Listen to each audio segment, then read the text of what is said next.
Again a wonderful good morning guys. Welcome back to China trip vlog day 2. ഇന്നലത്തെ day 1 എന്തായാലും അടിപൊളിയായിരുന്നു. ഇപ്പോൾ sound എനിക്ക് ഇച്ചിരി കുളിച്ചുകൊണ്ടൊരു പ്രശ്നം കൊണ്ടാണ് ഞാൻ പതുക്കെ പറയുന്നത്. എനിവേ ഞാൻ പറഞ്ഞ പോലെ ഡേ 1 ഇന്നലെ അടിപൊളിയായിരുന്നു. അതായത് ദ ഗ്രേറ്റ് വാൾ ഓഫ് ചൈനയും ഗോൾഡൻ മാസ് ഷോയും എല്ലാം ഒന്നിനൊന്നും വെച്ചായിരുന്നു എൻ്റെ പ്രതി. ഏറ്റവും കൂടുതൽ ഞാൻ ഇന്നലെ ആ വ്ളോഗിൽ പറഞ്ഞായിരുന്നു, എനിക്ക് ഏറ്റവും കൂടുതൽ ഫേവറേറ്റായിട്ട് തോന്നിയത് ഗ്രേറ്റ് വാൾ ഓഫ് ചൈനയിലെ എക്സ്പീരിയൻസും അങ്ങോട്ടുള്ള കയറ്റവും അവിടുത്തെ കുറേ ഞാൻ കുറേ ഫോട്ടോ ഒക്കെ എടുത്തായിരുന്നു കേട്ടോ. നിങ്ങളവിടെ കാണുന്നുണ്ടാവും കുറേ ഫോട്ടോസും. അതൊക്കെ എനിക്ക് ഭയങ്കര മെമ്മറബിൾ ആയിട്ടുള്ള ഫോട്ടോസാണ്. എനിക്ക് എന്താ പറയുക, ചില ഫോട്ടോസൊക്കെ ഫേവറേറ്റ് ആവുമല്ലോ. അപ്പം എനിക്ക് ആ പ്ലേസും അതുപോലെ ഫേവറേറ്റായി. എനിവേ ഇന്നലത്തെ ദിവസം അടിപൊളിയായിരുന്നു. ഇന്ന് നമ്മൾ പോകുന്നത് 2 സ്ഥലത്തേക്കാണ്. വേൾഡ് ഫേമസ് ആയിട്ടുള്ള ടിയാൻമെൻ സ്ക്വയർ എന്ന് പറയുന്ന സ്ഥലമുണ്ട്. നല്ല വേൾഡ് ഫേമസ് ആയിട്ടുള്ളതാണ്. അതിൻ്റെ ഹിസ്റ്ററിയും ബാക്കി കാര്യങ്ങളൊക്കെ ഞാൻ പോണ വഴി പറയാം. രണ്ടാമത് ഫോർബിഡൻ സിറ്റി എന്ന് പറയുന്ന സിറ്റിയാണ്. ഇവിടുത്തെ മെയിൻ ആയിട്ടുള്ളൊരു സിറ്റിയാണ് ചൈനയിലെ. മൂന്നാമത്തത് ടെമ്പിൾ ഓഫ് ഹെവൻ എന്ന് പറഞ്ഞിട്ടൊരു ടെമ്പിളാണ്. ഇന്ന് എനിക്ക് ഒഫീഷ്യലി നല്ലൊരു ദിവസം ആവണം, പക്ഷേ ഇന്നത്തെ ദിവസം അത് പറഞ്ഞറിയിക്കാൻ പറ്റാത്തൊരു ദിവസമായിരുന്നു. അതുപോലെ തന്നെ ഇന്നത്തെ ദിവസം ആവട്ടെ, നല്ലൊരു വ്ളോഗായി തീരട്ടെ എന്ന് ഞാൻ എന്നോട് തന്നെ പ്രാർത്ഥിക്കുന്നു. എനിവേ നല്ലൊരു ദിവസമായിട്ട് തുടങ്ങാമെന്ന് വിശ്വസിച്ചുകൊണ്ട് എല്ലാവരും ലൈക്ക് ചെയ്യുക, ഷെയർ ചെയ്യുക, സബ്സ്ക്രൈബ് ചെയ്യുക. Let's start. എപ്പോഴത്തെ പോലെ തന്നെ ഒരു അടിപൊളി ബ്രേക്ക്ഫാസ്റ്റ് കഴിക്കാൻ വേണ്ടി നമ്മൾ റെസ്റ്റോറൻറ്റിലേക്ക് പോയി. റെസ്റ്റോറൻറ്റിൽ ചെന്നപ്പോൾ ലൈറ്റിൽ കുളിച്ചേക്കുന്ന ഒരു റെസ്റ്റോറൻറ്റ്. നമുക്ക് ആവശ്യമുള്ള ഫുഡൊക്കെ എടുത്തൊരു ജാപ്പനീസ് കാരി സുന്ദരി ചേച്ചിയുമായി ഫുഡൊക്കെ കഴിച്ചു. അത് കഴിഞ്ഞ് പുറത്തേക്ക് ഇറങ്ങി. നല്ലൊരു ക്ലൈമറ്റായിരുന്നു. ക്ലൈമറ്റൊക്കെ ആസ്വദിച്ച് നമ്മളിന്ന് പോകുന്ന സ്ഥലത്തിൻ്റെ ചരിത്രമൊക്കെ നമ്മുടെ ടൂർ ഗൈഡ് സുധീർ അങ്കിളിൽ നിന്ന് കേട്ട് പോന്നു. ടിയാനൻമെൻ സ്ക്വയർ, ഫോർബിഡൻ സിറ്റി, 2 കാര്യങ്ങൾ അത്രയേറെ പ്രാധാന്യമുള്ള സ്ഥലമാണ്. നമുക്കറിയാം, ഇന്നലെ സൂചിപ്പിച്ചു, ലോകത്തിലെ ഏറ്റവും വലിയ ചത്തുരമാണ്. ആദ്യത്തെ ടിയാനൻമെൻ സ്ക്വയർ അവിടെയാണ് പണ്ട് 1989-91 കാലഘട്ടങ്ങളിൽ വിദ്യാർത്ഥി പ്രക്ഷോഭം ഉണ്ടാവുകയും അതിനെതിരെ ചൈനീസ് ഗവൺമെന്റ് ബാരക്കിനെ കൊണ്ടുവന്ന് അരച്ച് പേസ്റ്റാക്കി കുറെ കുട്ടികളെ, 200ഓളം അല്ലെങ്കിൽ മോർ ദാൻ ദാറ്റ്, എത്ര അതിന്റെ കറക്റ്റ് കണക്ക് പോലും പുറത്തു വന്നിട്ടില്ല എന്നുള്ളതാണ്. അതാണ് ആ സ്ക്വയറിന്റെ പ്രത്യേകത. വളരെ മോശമായ നമ്മുടെ ഗില്ലറ്റിംഗ് വധം ഒക്കെ പോലെ അല്ലേ, ജർമ്മനിയിൽ ഉള്ള ഗില്ലറ്റിംഗ് വധം പോലെ നമ്മുടെ ഹിറ്റ്ലറുടെ സ്വഭാവം, ഏകദേശം അതേ സ്വഭാവം ഉണ്ടായുള്ള ഒരു ചത്തുരമാണ് യഥാർത്ഥത്തിൽ. പക്ഷെ അതൊക്കെ ലോങ് ബാക്ക് ആണ്. എന്തായാലും ഇപ്പൊ ആ വിഷയമില്ല. ഇപ്പൊ ആ സ്ഥലം അല്ലെങ്കിൽ ആ സ്മാരകം, ആ പ്ലേസ് കാണാൻ വേണ്ടിയാണ് ഇത്രയേറെ തിരക്ക് വരുന്നത്. അപ്പൊ അവിടെ വളരെ റഷായിരിക്കും. ശേഷം ചേർന്ന് കിടക്കുന്ന ഫോർബിഡൻ സിറ്റി, ഇതെല്ലാം കൂടിയുള്ള ആ സമുച്ചയമാണ് പണ്ട് രാജവംശം, മിങ് ആൻഡ് കിങ് ഡൈനാസ്റ്റീസ്, അവരുടെ കാലത്തുള്ള അവര് താമസിച്ചിരുന്നവര്, അവര് ഒന്നിലേറെ ഭാര്യമാരും 7, 8, 10 ഭാര്യമാരൊക്കെ ഉണ്ടായിരുന്നു. അവർക്കൊക്കെ ഉള്ള സംവിധാനം ഒക്കെ അവിടെ ഉണ്ട്. അതൊക്കെ നമുക്ക് നോക്കി കാണാൻ പറ്റും. പക്ഷെ ഒരു കാര്യം, ഫോർവേഡ് നടക്കാൻ മാത്രമേ പറ്റുള്ളൂ, തിരിച്ചു നടക്കാൻ പറ്റില്ല.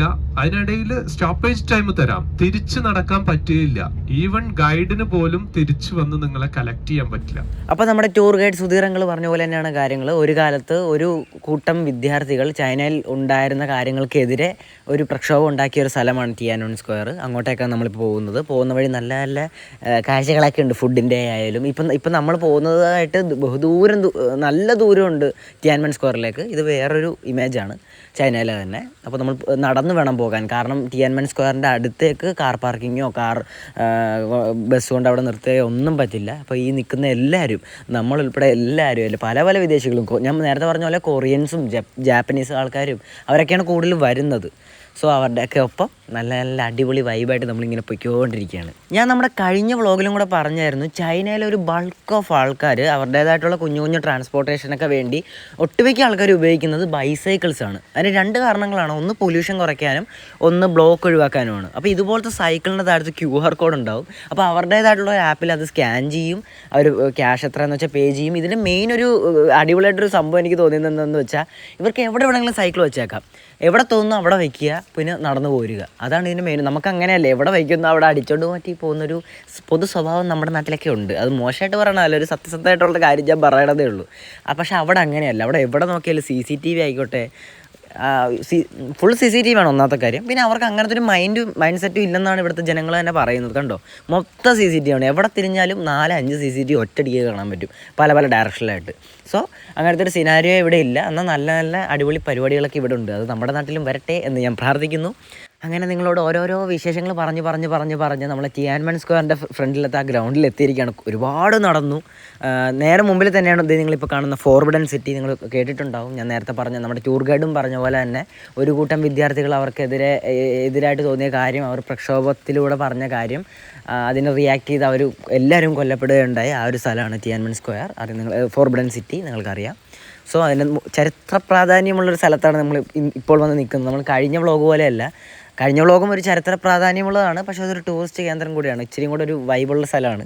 പക്ഷേ ഇതങ്ങനെയല്ല, നമ്മൾ മനസ്സിലാക്കി തന്നെ പോകേണ്ട ഒരു സ്ഥലമാണ്. എല്ലാം നിങ്ങളെ കാണിക്കണമെന്ന് വിചാരിച്ചിട്ട് തന്നെയാണ് ഞാൻ നിങ്ങളെ കാണിക്കുന്നത്. സോ ആ ഒരു മൈൻഡിൽ കാണുക. നമ്മളതിൻ്റെ അകത്തേക്ക് കയറി. ഇവിടുത്തെ മെയിൻ സിനാരിയോ എന്താണെന്ന് വെച്ചാൽ എൻട്രി ഫീ ഇല്ല. ഇത് ഗവൺമെൻറ് ഫ്രീ ആയിട്ട് കൊടുത്തിരിക്കുന്നതാണ്. സോ അതിനനുസരിച്ച് തന്നെ നല്ല ക്രൗഡാണ്, നല്ല റഷാണ്. നമ്മുടെ ടൂർ ഗൈഡ് പറഞ്ഞായിരുന്നു നല്ല റഷാണ്. ഒന്ന് ബാക്കിലേക്ക് പോകാനുള്ള ഒരു ഓപ്ഷൻ ഇങ്ങോട്ടില്ല, നേരെ ഫ്രണ്ടിലേക്ക് തന്നെ നടക്കുക. ബാക്കിലോട്ട് പോകുന്നൊരു സിനാരിയോ ഈ ഒരു ടിയാൻമെൻ സ്ക്വയറിൻ്റെ ഒരു ഒരു ചുറ്റളവിലില്ല. നേരെ എത്ര നടന്നാലും ഫ്രണ്ടിലേക്ക് തന്നെ നടക്കാൻ പറ്റുള്ളൂ. നമ്മൾ വിചാരിക്കണേക്കാളും അങ്ങേ അപ്പുറത്തെ ക്രൗഡാണ് ഇതിൻ്റെ അകത്ത്. കാരണം ഒന്ന് മാറിപ്പോയാൽ നമ്മുടെ ഗ്രൂപ്പിൽ നിന്ന് വിട്ടുപോകുന്ന ഒരു അവസ്ഥയാണ്. ജസ്റ്റ് ഒന്ന് കണ്ണ് മാറിപ്പോയാൽ മതി. അപ്പം സോ കെയർഫുള്ളായിട്ട് നടന്നില്ലെങ്കിൽ ടോട്ടൽ കൺഫ്യൂഷനാണ്. As per 1 day of report just 1.2 million പീപ്പിൾസാണ് ഇവിടെ ജസ്റ്റ് ഒന്ന് വിസിറ്റ് ചെയ്യണം. ഒന്ന് ആലോചിച്ച് നോക്കണം, ടിക്കറ്റ് ഇല്ല. സോ കുറേ പേര് ഹിസ്റ്റോറിക്കലായിട്ടുള്ള സ്ഥലം കാണാൻ വരുന്നതിൻ്റെ ഒരു റഷ് അനുസരിച്ച് തന്നെ 1.2 million, ഏകദേശം ഒരു 12 ലക്ഷത്തിനടുത്ത് പീപ്പിൾ ഒരു ദിവസം വരുന്നുണ്ട്. അപ്പോൾ ഒന്ന് ആലോചിച്ച് നോക്കണം, നമ്മളിപ്പോൾ നിൽക്കുന്ന ഒരു ക്യൂ തന്നെ എന്തോ റഷാണ് നിങ്ങൾക്ക് കാണുമ്പോൾ കാണാം. അതാണ് ഒന്നാമത്തെ കാര്യം. രണ്ടാമത്തെ കാര്യം, ഇതിൻ്റെ അകത്തേക്ക് കയറുമ്പോൾ പാസ്പോർട്ട് മസ്റ്റാണ്. അത് 2 കാര്യമുണ്ട്. ഒന്ന്, ഇവിടെ ഒരു സെക്യൂരിറ്റി ചെക്കപ്പ് ഉണ്ട്.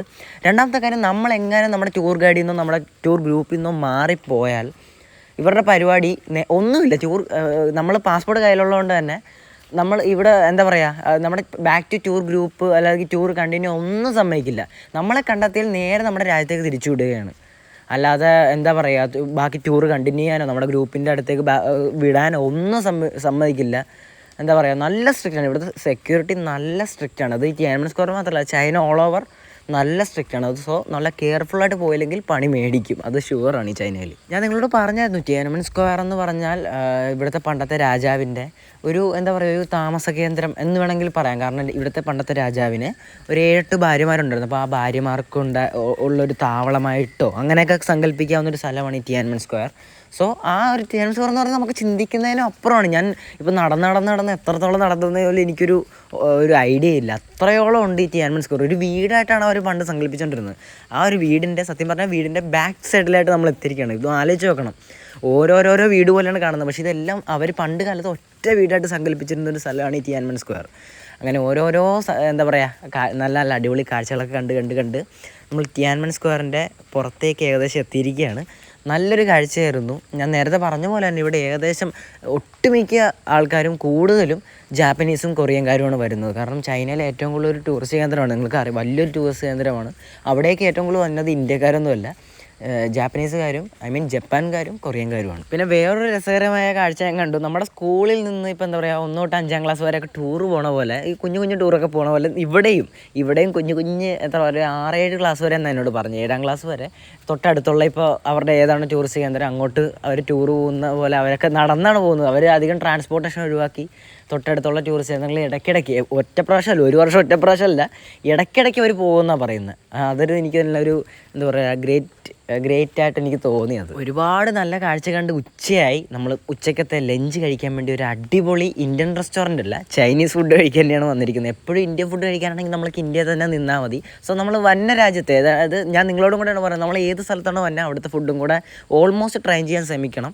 അതുകൊണ്ട് നമ്മൾ ചൈനീസ് ഫുഡ് ട്രൈ ചെയ്യാൻ ശ്രമിച്ചു. നല്ലതായിരുന്നു, കുഴപ്പമൊന്നുമില്ല. നമ്മുടെ ഇന്ത്യൻ ഫുഡ് കഴിച്ച് ശീലിച്ചുകൊണ്ട് നമുക്കൊരു ചെറിയൊരു ഇതൊക്കെ തോന്നും. എന്നാലും ജസ്റ്റ് ട്രൈ ഇറ്റ്, അത്രയും നമുക്ക് പറയാനുള്ളൂ.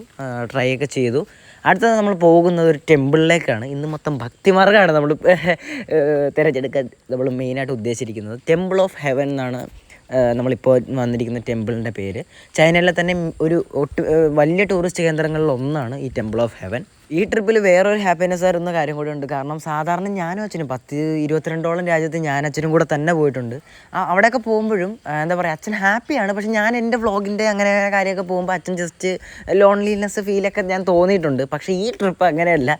ഞാൻ എന്തൊക്കെ വ്ളോഗിൻ്റെ കാര്യമൊക്കെ പറഞ്ഞു പോയാലും അച്ഛൻ അവിടെ അട്ടിച്ച് പൊളിച്ചാണ് നടക്കുന്നത്. അച്ഛൻ അത്രയ്ക്ക് ഈ ടൂറ് ഇൻവോൾവ് ആയിട്ടുണ്ടെന്ന് ഞാൻ പലപ്പോഴും തോന്നിയിട്ടുണ്ട്. അതെന്തായാലും ഒരു ഹാപ്പിനെസ് ആയിട്ടുള്ളൊരു കാര്യമാണ്.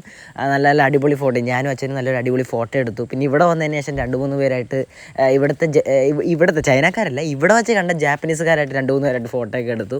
എനിവേ വൈബായിരുന്നു temple of heaven. So anyway നല്ലൊരു പോസിറ്റീവ് മൈൻഡുള്ളൊരു സ്ഥലമാണ് കേട്ടോ. ഞാൻ പറഞ്ഞ പോലെയൊക്കെ തന്നെയാണ് ഹിസ്റ്ററി. അതായത് പണ്ടത്തെ ഇവിടെ ചൈനയിലും ഡൈനാസിയിലും ഉണ്ടായിരുന്ന രാജാക്കന്മാർ, അവർക്കും ഇവിടുത്തെ ജനങ്ങൾക്കൊക്കെ പ്രാർത്ഥിക്കാൻ വേണ്ടി ഒരു ടെമ്പിൾ ഉണ്ടാക്കുകയും ആ ടെമ്പിൾ ഇപ്പോൾ എന്താ പറയുക, ചൈനയിലെ ബീജിംഗ്, നമ്മൾ നിൽക്കുന്ന ബീജിങ്ങിലെ മോസ്റ്റ് ബിഗ്ഗസ്റ്റ് ബുദ്ധിസ്റ്റ് ടെമ്പിളായി മാറുകയും ചെയ്തു. അതാണ് ടെമ്പിൾ ഓഫ് ഹെവൻ നമ്മളിപ്പോൾ വന്നിരിക്കുന്നത്. എനിവേ നല്ലൊരു പോസിറ്റീവ് മൈൻഡാണ്. എന്താ പറയുക, നല്ല ക്രൗഡുള്ളൊരു സ്ഥലം കൂടിയാണിത്. പക്ഷേ ഇപ്പോൾ എന്തോ നമ്മൾ വന്നുകൊണ്ടാണോ ഇനി അറിയില്ല, എന്ന് ക്രൗഡൊക്കെ കുറവാണ്. എനിവേ ഇപ്പോൾ അധികമൊന്നും ഇല്ല. നമുക്കിപ്പോൾ ഞാൻ യൂട്യൂബ് വീഡിയോസൊക്കെ കണ്ടതിൽ നല്ല തിങ്ങി നിരങ്ങിയൊക്കെയാണ് പോകുന്ന വീഡിയോസാണ് കണ്ടത്. പക്ഷേ ഇപ്പോൾ നമ്മൾ നടക്കുമ്പോൾ അധികം ക്രൗഡൊന്നും ഇല്ല. എന്നാലും കുഴപ്പമില്ല, ചെറിയൊരു ക്രൗഡൊക്കെ ഉണ്ട്. എനിവേ ഇനി നമ്മൾ നെക്സ്റ്റ് പോകുന്ന എവിടെയാണെന്ന് ഉറപ്പിച്ചിട്ടില്ല. വോയിസ് ഓവറിൽ ഞാൻ പറയാം.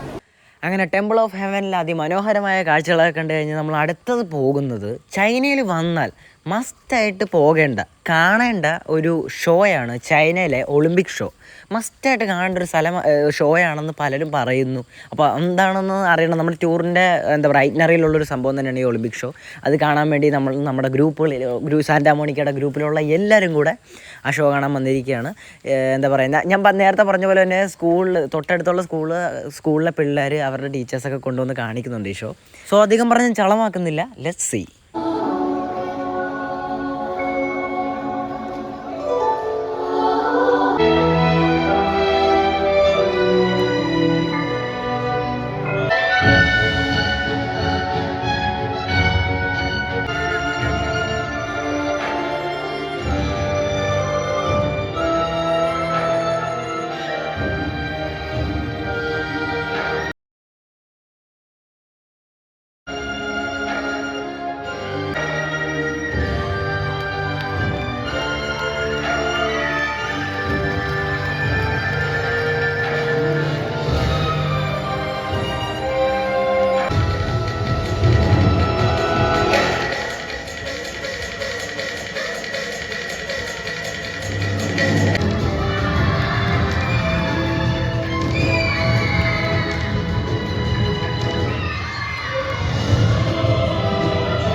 ഇതുവരെ ഒരുപാട് രാജ്യങ്ങളിൽ പോയിട്ട് അവിടുത്തെ ഷോയൊക്കെ കണ്ടതിൽ വെച്ച് at now just A wonderful show ആയിരുന്നു. പല എന്താ പറയുക, പുതിയ കാഴ്ചകൾ കണ്ടു.